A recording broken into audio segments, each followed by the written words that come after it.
cabinet, people that were deeply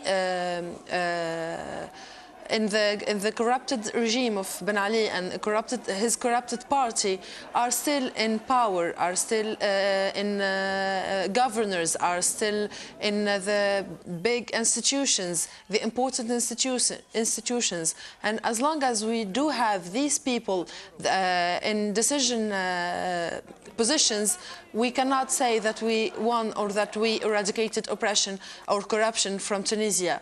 So the fight continues. Protests are not massive, are not big, and we're working and we're going to school, but we have to stay alert, we have to stay vigilant, and we have to be the ones that pressure the government always to eradicate these symbols. Meanwhile, 2 weeks on, we have a very different picture in Egypt. Mubarak has offered to step down, but people are still protesting. Why do you think things haven't moved there? Why is there not, or is there a credible opposition that can take his place? And I'm going to put this to Mr. Youssef El-Baz. Sure, it's quite an interesting thing. In our opinion, we've heard this sort of scaremongering spin coming out of the Mubarak regime, which unfortunately some Western reporters and sources have fallen into. They've believed this idea that there's a vacuum of power that will come into place. It was very ironical to hear the Vice President of Egypt, or the newly installed Vice President, Omar Suleiman, use the constitution as the reason as to why Mubarak could not leave so quickly. The reason we say the irony shines out at us is it's that very same constitution that would put in place the head of the parliamentary speaker as the head of an interim caretaker government that would see us go through 60 days of electoral reform and take us through to a free and fairly elected representation into the Egyptian parliament. No, I'm afraid we definitely don't buy into this sort of vacuum of power solution, and that there's nowhere we could go to. The one interesting thing in all of this is the role of the army. And Mr. El-Baz, if I can put it to you, how involved do you think the army has been, and how much more do they need to do, if anything at all? In terms of the army, it's a very interesting one.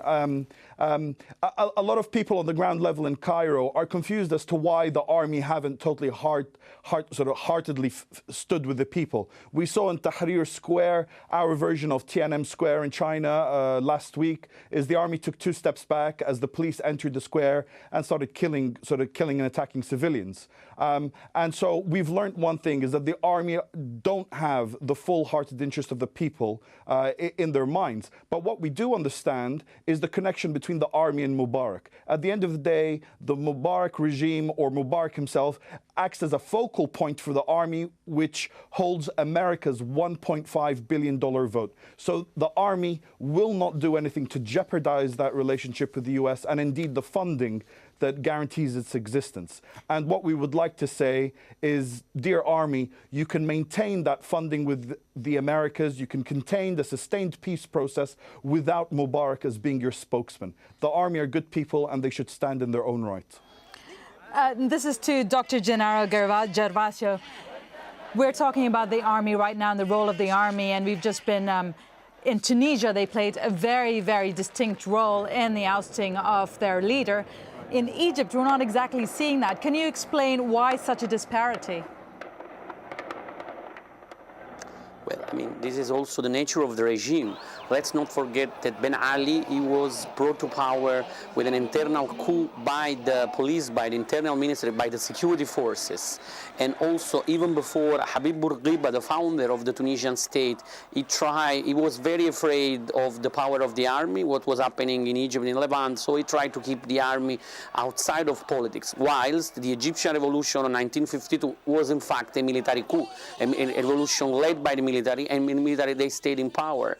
And also, one has also to think that, of course, typically the revolutions, or even, they come from the middle and lower ranks of the army. At the moment, I think it's not, the differences within the Egyptian army have not been maybe crystallized, are not clear yet. Clearly, the highest ranks, they are very close to Mubarak and even closer to Omar Suleiman. Let's not forget that he's closer to the army. He's army much more than the president. I mean, the president, of course, course, comes from the army, but he got much more a civilian role now. Whilst in Tunisia, the army was always outside, and I don't think they had interest, not even the capability maybe of getting in defending the old regime. While of course in Egypt, at least the highest ranks, they have much more to lose if Mubarak goes, or even if the situation is unclear. Plus, as Youssef was saying from London, they still command respect from the population, even if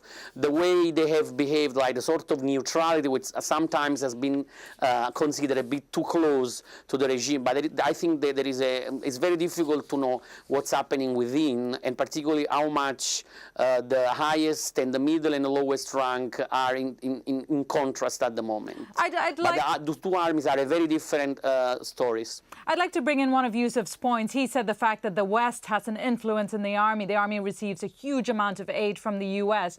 How much of a factor has that been in slowing down the so-called revolution? Absolutely. I mean, the army had within its full capability to simply face up to President Mubarak and say, you know, your place here is illegitimate, or at least by popular demand, we need to look after and caretake Egypt into the next stages of freedom and stability. But Mubarak has sold himself very well as the spokesman and the broker between the Egyptian army and the United States. I once met General Tantawi, head of the Egyptian army, a very, I wouldn't say docile, but a very peaceful and sensible and kind man. He is very a patriarchal type of person, and he's not necessarily the type of person or at the right stage in his career or age to become an activist to really protect the Egyptian people against, or sort of, you know, and work against the US or work around, circumvent Mubarak. Mubarak and his son Gamal, who is well known for walking around in the lobbies of the Senate in Washington, they've played that broker game very, very well. Dr. Gervasio, I saw you nod there. What do you say to that? What do you say to the West's influence on the Egyptian army? Well, I mean, I'm not sure. In terms of course, the army receives most of the aid, but of course the aid goes to the regime, and the army has always been the sort of guarantee of the regime. I mean, there was never been an attempt to reduce the power, the influence, or the prestige of the Egyptian army, even if we have to say that the army intervened in the streets only once before, in 1977, to repress the old bread intifada, the uprising for the bread in 1977. And this is what also kept the nationalistic role. I mean, clearly, I mean, the army is the only guarantee against the collapse of the state, but I'm against I mean, I think that also the idea of army needs to be problematized. I think there are more than one soul within the Egyptian army, and maybe in these hours something is happening inside the army, because I don't think that if the protests go on, you know, the middle ranks and even the upper ranks of the army will be happy, and so maybe a sort of solution, even a sort of dignified exit for Mubarak should be found. The thing is that the crucial point is how much Suleiman can still be in charge, much more than Mubarak, because, you know, after his declaration, this is not the problem anymore. And this is, I mean, the aid is, at this point, the Western interest that the army does not collapse as it happened in Iran in 1979, because that will create, you know, chaos or whatever, you know, might frighten the West, and of course the Arab world and a lot of Egyptian ordinary people. So to make sure that the army does not collapse, I think that is the interest, and also I think it's the interest of the people who are in the army itself, and they might be ready to sacrifice Mubarak and the highest ranks should this be necessary. Dr. Gervasio, if I can just widen this out once more, if you look at the overall picture here, if you had to compare Tunisia and what is happening in Egypt, what would you say are the similarities? Well, the similarity lie in the reasons for the uprising, which was a way, I mean, a strong, the loudest answer of the Arab youth, both in Tunisia and in Egypt, to the neoliberal policies that both countries have been adopted at huge social cost. I mean, at the end of the day, in Egypt the situation was worse than in Tunisia, because whilst Tunisia had that sort of economic miracle thanks to the support of the EU, in particular Italy and France, and much less Egypt. That was not the case of Egypt, where there has been an economic and social crisis ongoing. And in fact, you had protest movements and strikes almost every day for the last 3 years.